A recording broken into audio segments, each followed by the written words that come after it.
मजुमदार। आज आपको नाग देवता को खुश करने के लिए कुछ महत्वपूर्ण उपाय के बारे में आज बात करूंगी।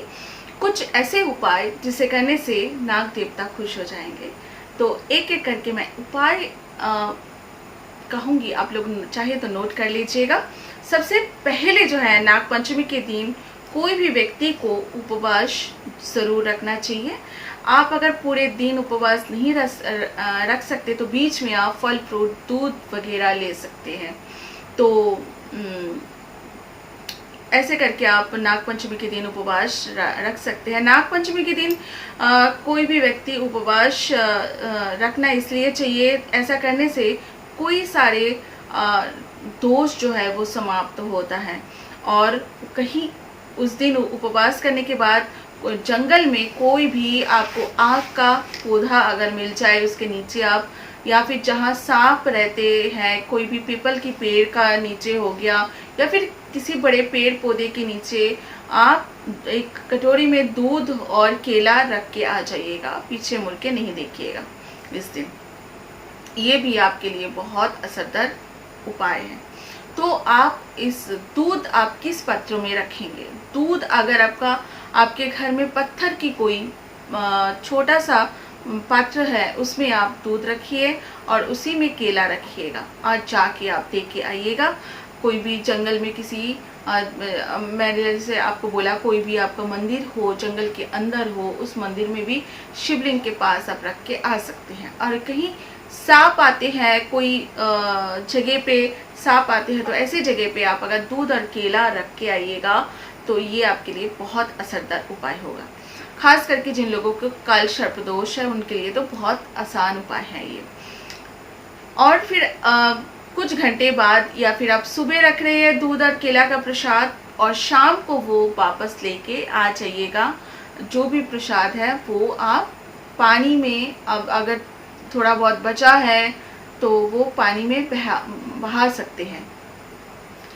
इसके अलावा साथ ही इस दिन जो है नाग देवता को दूध का मिठाई जो है और फल अर्पित करके आपको पूजन करना चाहिए। जो भी मंदिर में नाग देवता का जो मंदिर है, बहुत जगह पे आप देखेंगे शिवलिंग के ऊपर नाग देवता बना हुआ है, तो प्रतिष्ठित है, वहीं पे है।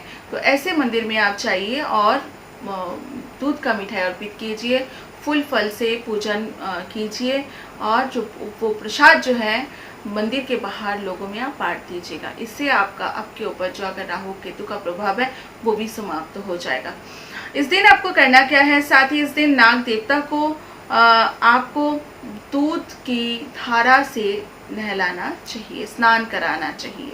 तो इस दिन जो भी जातक के राहु केतु खराब है तो नाग देवता के ऊपर दूध की धारा अर्पित कीजिए।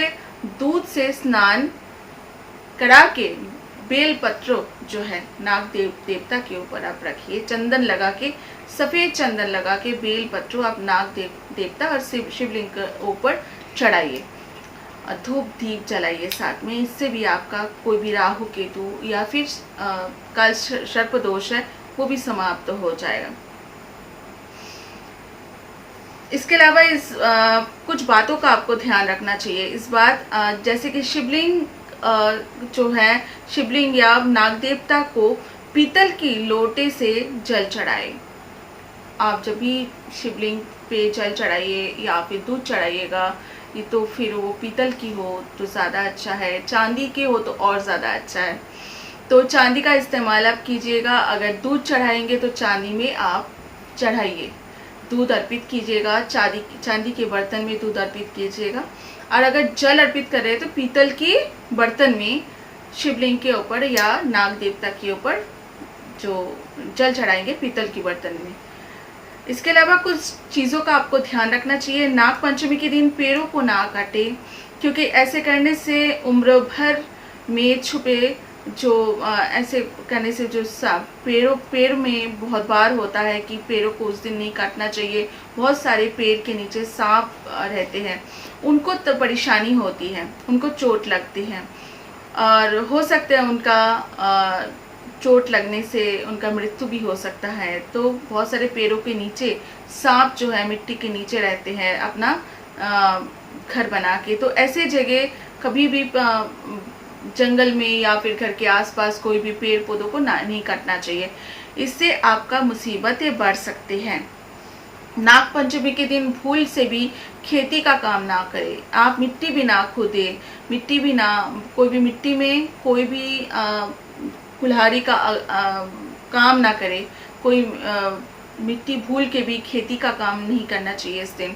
ऐसा करने से सांपों को चोट लग सकता है, तो ये भी बात आपको ध्यान रखना चाहिए। इसके अलावा इस दिन आपको इस बात का भी ध्यान रखना चाहिए, लोहे की बर्तन में खाना ना बने, आपको इस बात को ध्यान रखना चाहिए। साथ ही लोहे की कुल्हाड़ी का इस्तेमाल नाग पंचमी के दिन बिल्कुल नहीं करना चाहिए। इस दिन सुई, धागे या फिर किसी नुकीली चीज़ों का इस्तेमाल नहीं करना चाहिए नाग पंचमी के दिन। इस दिन आपके ऊपर जो है राहु केतु का अगर प्रभाव है वो बढ़ जाता है, काल सर्प का प्रभाव है तो वो बढ़ जाते हैं और परेशानी आपको जिंदगी में हो सकते हैं। तो कभी भी नाग पंचमी के दिन सुई धागे का काम नहीं करना चाहिए, लोहे की कुल्हाड़ी का इस्तेमाल नहीं करना चाहिए, खेती में जाके काम नहीं करना चाहिए, मिट्टी का खुदाई नहीं करना चाहिए। नाग पंचमी के दिन पवित्र स्नान दान करने के बाद, पवित्र होने के बाद साफ सुथरा कपड़ा पहनना चाहिए। और उस दिन जो है जो लोग नाग पंचमी का पूजा नहीं करते हैं उन लोगों को भी नाग पंचमी के दिन मांस मदिरा का सेवन नहीं करना चाहिए, घर में भी नहीं बनाना चाहिए। और भगवान शिव के जो लोग पूजा नहीं कर पा रहे हैं, जो लोग उपवास नहीं रख पा रहे हैं, वो लोग सीधा सादा स्नान करने के बाद साफ सुथरा कपड़े धारण करके भगवान शिव जी के पास बैठ के ओम नमः शिवाय का जप कीजिएगा, इससे भी आपको फायदा होगा।